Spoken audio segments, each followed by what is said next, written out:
Welcome back to the channel, everybody. It's your house here, Cristo from Stud City, and in front of us is all 5 of the new LEGO One Piece sets releasing on August 1st of 2025. Now, all 5 of these sets in front of you would cost you $635. However, if we take away the 18 plus Baratie, which I already reviewed on our channel, that would bring you to a total of $305. So let's jump straight into this mega review of all the new LEGO One Piece sets. I will say this is an exciting themed set. I think this show on Netflix was absolutely amazing. I'm so excited for season 2, but these minifigs definitely serve some justice, and LEGO really did a great job of putting attention to detail, bringing unique minifigures, and overall just a lot of playability. So if that interests you, stick around, hit that thumbs up button, subscribe if you love 2025 LEGO reviews, and let's take a look into these sets. To start off this video, I want to say this LEGO theme has a collectability aspect, and that is going to be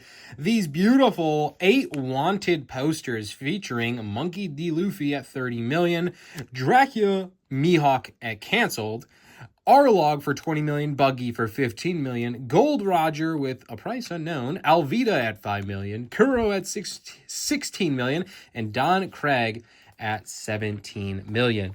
I will say, if you collect every one of these sets, you will get one, and they're labeled on the box, one random wanted poster, and they truly are random. You'll get 2 inside the Buggy the Clown Circus tent at $55. At $80 for the Arlo Park battle, you'll get 3 of the wanted posters, which if you want to see one in hand, it'll be this nice little 2x3 tile printed. And then if you spend $140 on the Going Merry, that would get you 4 random wanted posters. And lastly, the Baratie, which is the most expensive at $330, will have 5. Therefore, you will get 5 of these wanted posters across all 5 of these LEGO sets. Now, there is no wanted posters in the Brickhead, so this is truly the only way to chase 8. After getting and opening all of these sets, I was unable to get all 8. And actually, I only had 6 out of 8. And I was missing Alvida and Kuro, but shout out to Danny Bob Studios. As she was building these and I went to her house over the last few weekends, she gave me those because she had extra. However, she was missing a Buggy, so I will ship this out to her since we went ahead and traded some tiles. So huge thank you there.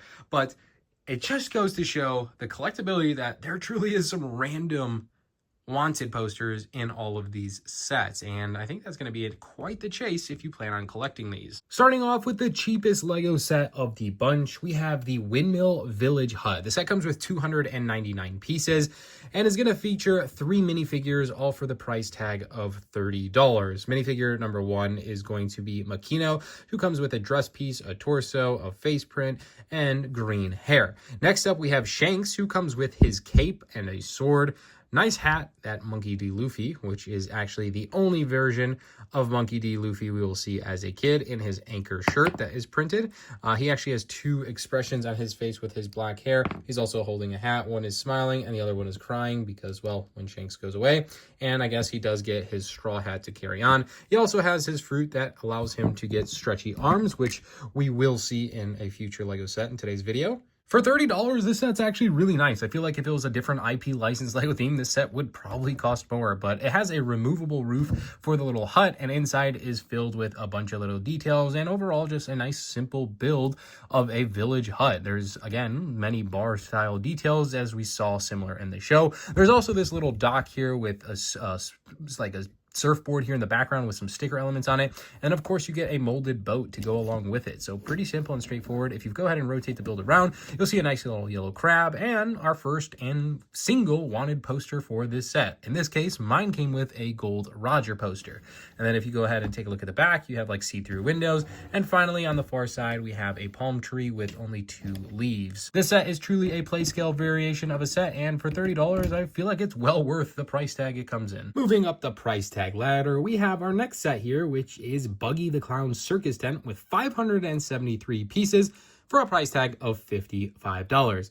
This set comes with 2 wanted posters and a total of 4 minifigures. Now, notably here on the left, we're going to have Monkey D. Luffy, who comes with his hairpiece as well as hat. No different from any other Monkey D. Luffy inside the One Piece theme sets.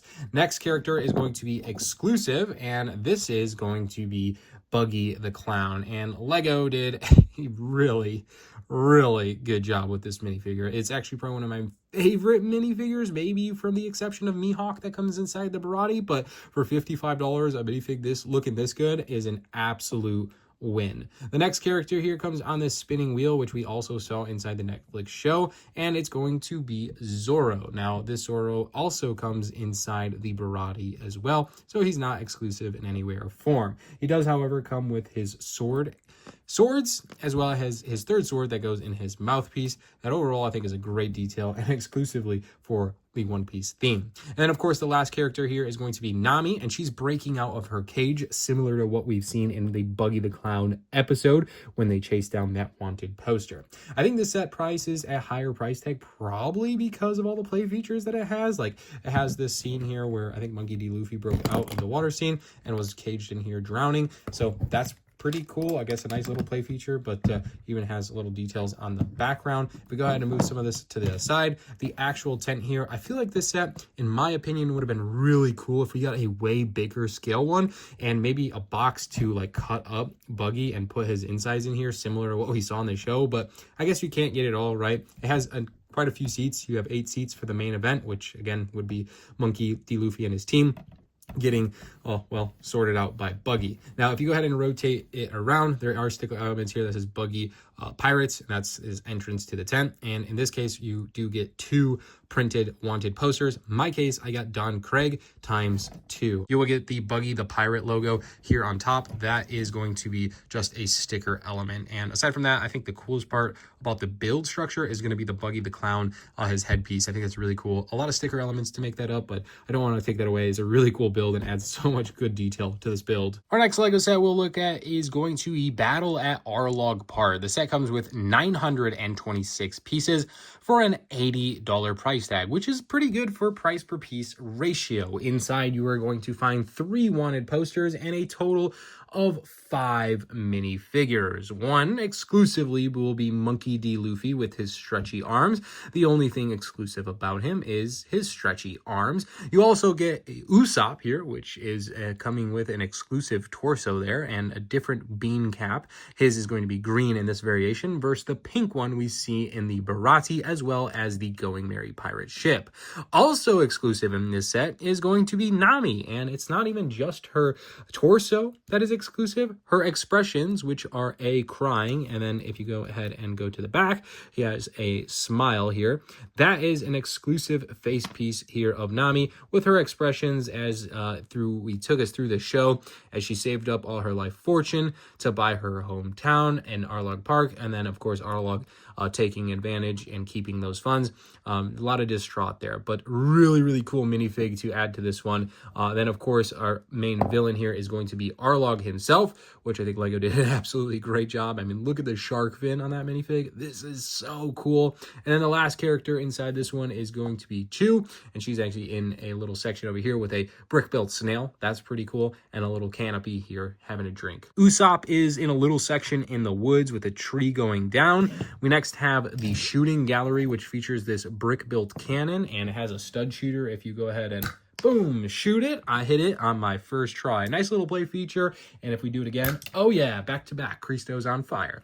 Next up, we have Shark Attack, and that would of course be the scene where I think there was I forget which character was in there, but getting surrounded by sharks. Why do I feel like it was Usopp?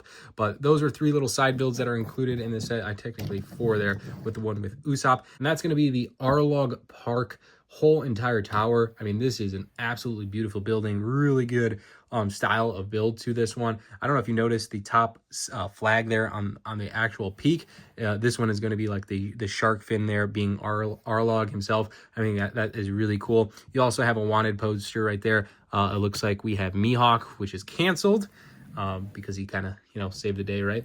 And then if you go ahead and flip it around, you could see a couple more over here. I did forget to mention there's another one here. There's Mihawk canceled, and then also Monkey D. Luffy. Those are my other 2 posters inside this 3-poster set. You have the chains here that tied down Nami, as she was tied down in Arlo Park, and a few other details that you've seen from this iconic scene. You can see even on the walls, similar that we saw in the show, some of the maps of kind of the whole entire area. Now, I feel like the best part about this set is the fact that it's very much just like Arlo Park in the show. If you go ahead and touch it, boom, the whole thing comes falling down. And if you want to take a better look at that, well, guess what? It's pretty simple and straightforward. It's made to do that. All the walls just simply fold up, just as I'm doing now. But it broke down into 3 pieces with these folding pieces that go up.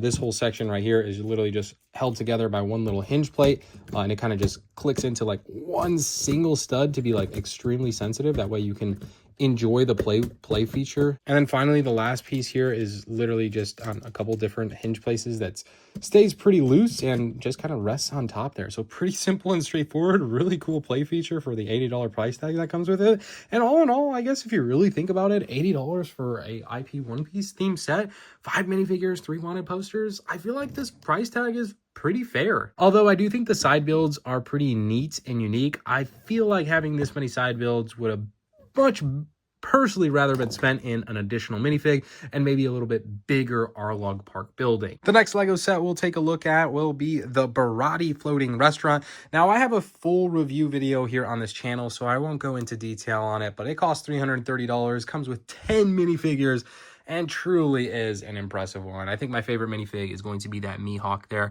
but check out that review video because this is truly an epic set. With that being said, the last set to look at is going to be my personal favorite, and it's the Going Merry pirate ship. The set comes with 1,376 pieces, a beautiful box art style.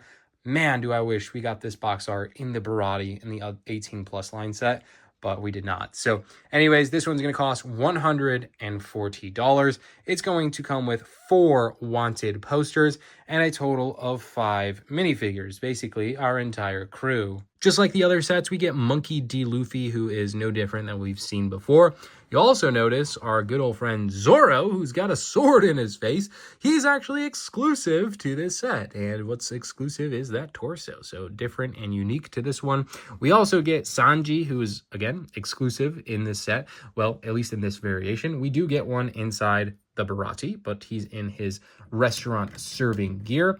Next up, we have Nami, who's currently in the back of the ship, and she is no different than the one that comes in the Baratie, as well as the one that comes inside the Buggy set. And then lastly, the minifigure, I mentioned it earlier, is going to be Usopp, and Usopp is the same exact one that is going to come inside the Baratie. As for the actual set, one of my favorite parts here is going to be in the front, this little creature here, where Monkey D. Luffy I have resting here and kind of riding his ship is pretty cool. If you go ahead and look in the front, there's an actual cannon, and there's a little button right here that's a Lego piece, of course, and shoots out a stud. And I thought that's a really cool play feature. Where currently Zoro is, this whole section here actually is removable, and inside is a fully detailed interior with little section and bow for resting for your minifigures, and who knows, maybe your captain.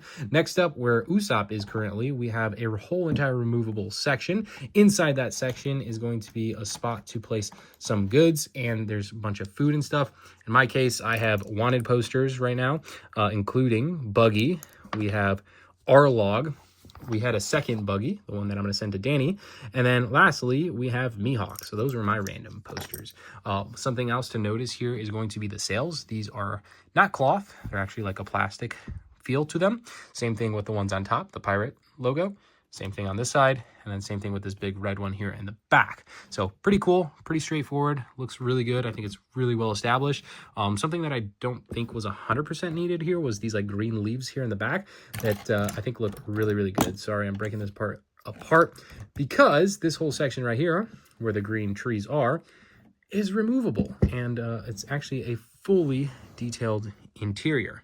So given the $140 price tag with the minifigs and overall the size of the ship, I absolutely recommend this set. It is such a blast to build. I really enjoyed everything that went inside of it, all the details. It's so detailed from the interior to the hull of the ship to finally placing those sails on at the end. Overall, what a strong LEGO theme for the One Piece. This gives me so much high hopes for what's in store for the future. But a massive thank you to LEGO. They actually went ahead and gifted all of these sets over for review. Had they not, I would very much have bought this set right here day one because of how excited I was for it. And even after building, how much excitement I still have for it. I truly think this one is definitely worthwhile the most out of everything here. The Baratie, personally, I think I would have waited out for maybe a little bit of a discount given the price tag that it comes in, and I think needs to be more of a niche audience set, and I think is not much needed in comparison to something like this. But that's my own opinion. I'd love to hear yours in the comments below. Aside from minifigs, this theme is really impressive, and for the most part, price tags are pretty on par with being fair to good value. So hopefully you enjoyed it. As always, subscribe if you want more 2025 LEGO reviews, like the video if you enjoyed it, and we'll see you in the next one.